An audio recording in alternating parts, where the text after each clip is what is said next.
salaamullaahi calaykum daawadayaal meel kastoo aad dunida ka joogtaan mar kale ku soo dhawaada channelka Tusmo News. maxaa ka socda magaalada Muqdisho ee caasimadda dalka? maxay tahay jawaabta ka soo baxday xafiiska ra'iisul wasaaraha xukuumadda federaalka ee Soomaaliya ee ku aadan shaqo joojinta lagu sameeyay Maxamed Xuseen Roble? walaac ayaa markaa ka taagan arintaasi beesha caalamka oo jawaab degdeg ah ka bixisay siyaasadda ka jirta dalka Soomaaliya, xaaladda magaalada Muqdisho oo aad u cakiran. qodobadaas iyo kuwa kale oo dhowr ah ayaad ku maqli doontaan warka channelka Tusmo News.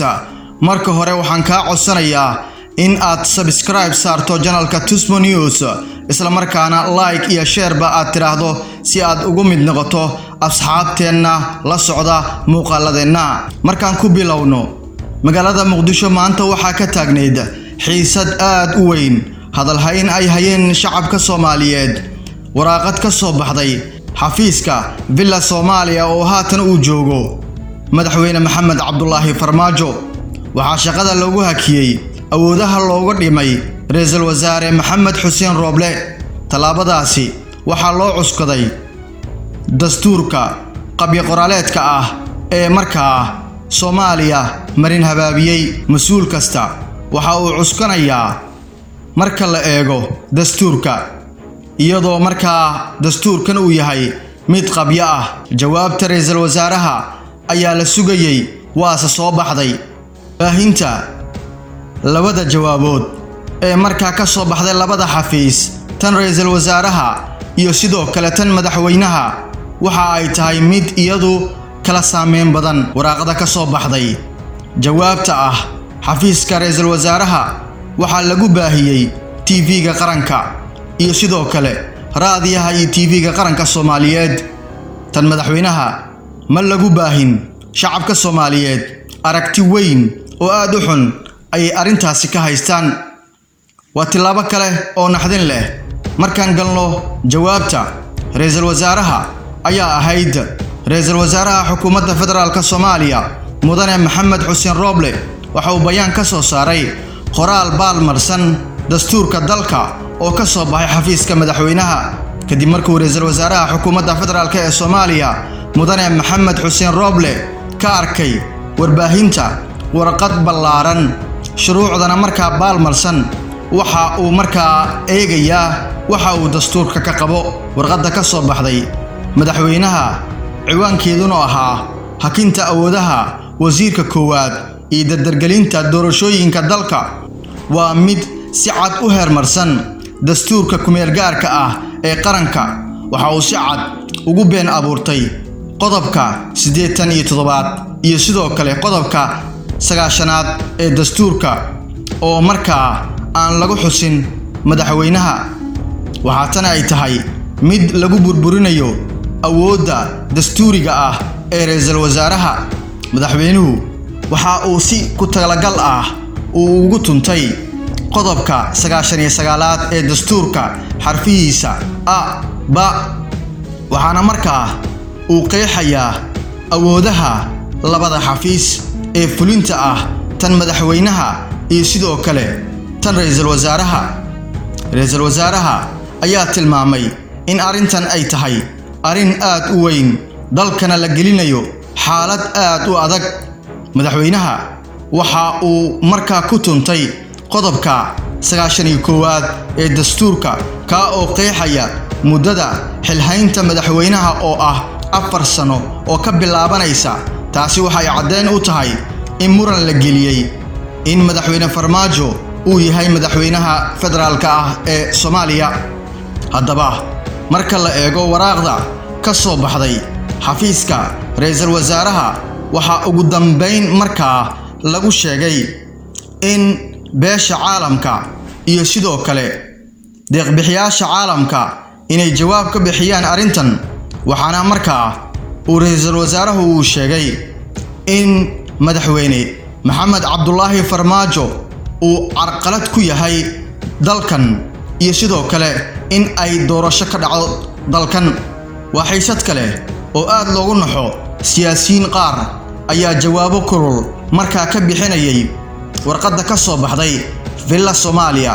taageero ayay u muujinayeen qaar siyaasiyiinta kamid ah warqadda ka soo baxday villa Soomaaliya sidoo kale marka la eego xafiiska ra'iisul wasaaraha isaguna waxa uu helayay taageero aad u weyn waxaana inta badan uu ka helayay siyaasiyiinta mucaaradka ku ahayd xukuumadda nabad iyo nolol beesha caalamka ayaa walaac weyn ka muujinaysa xaaladan marka ka sii daraysa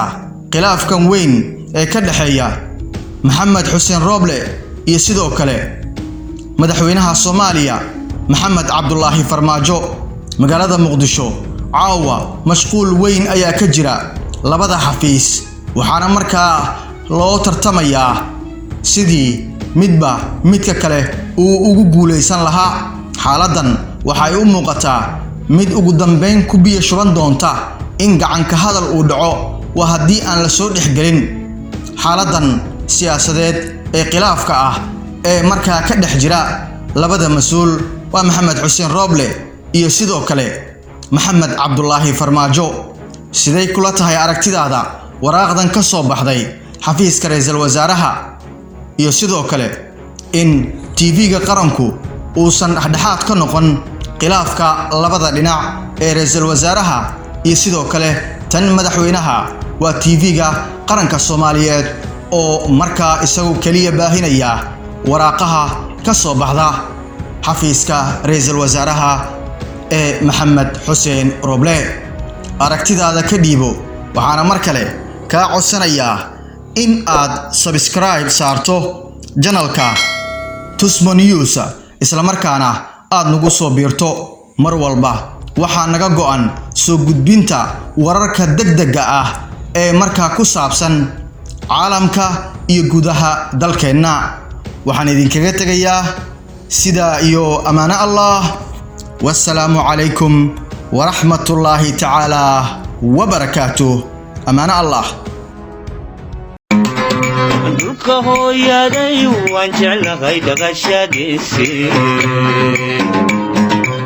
duxiyo naftaydiyo qalbiga waa ku dheer yahay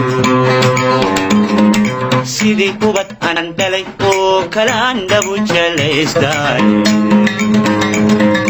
darwaqada dhextaal iyo nimcada kuwan ku dhulay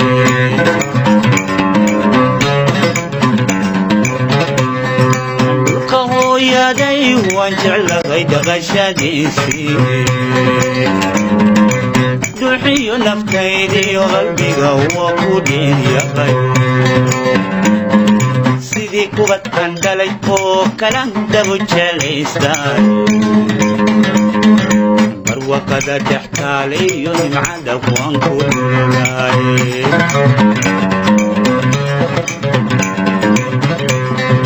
لما دوني دا لغونون يغوخي ما دير يغاي لحن برفايو لغو ما وقتمع كليل كدي ربي باي سوغو ديني تري عميلا ديفتي أيه جلي عمر كودا كما درقاياني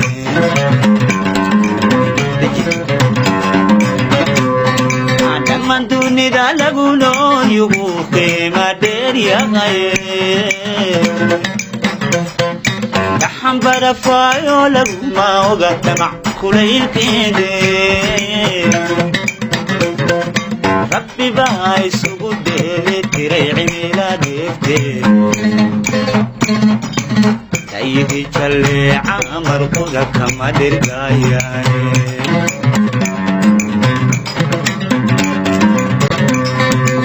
دوني قعن كذا لقا غلان شلالو ديني الحاسو بقى دي وكرور دي لدي وجيركا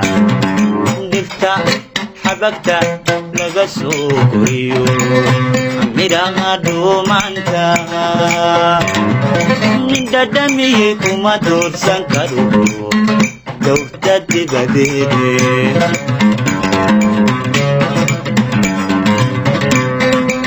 دوني قعنتا دلقا خلان شينا لو ديني subagaadhayo karuurdhaynadiyo jidhka dhigta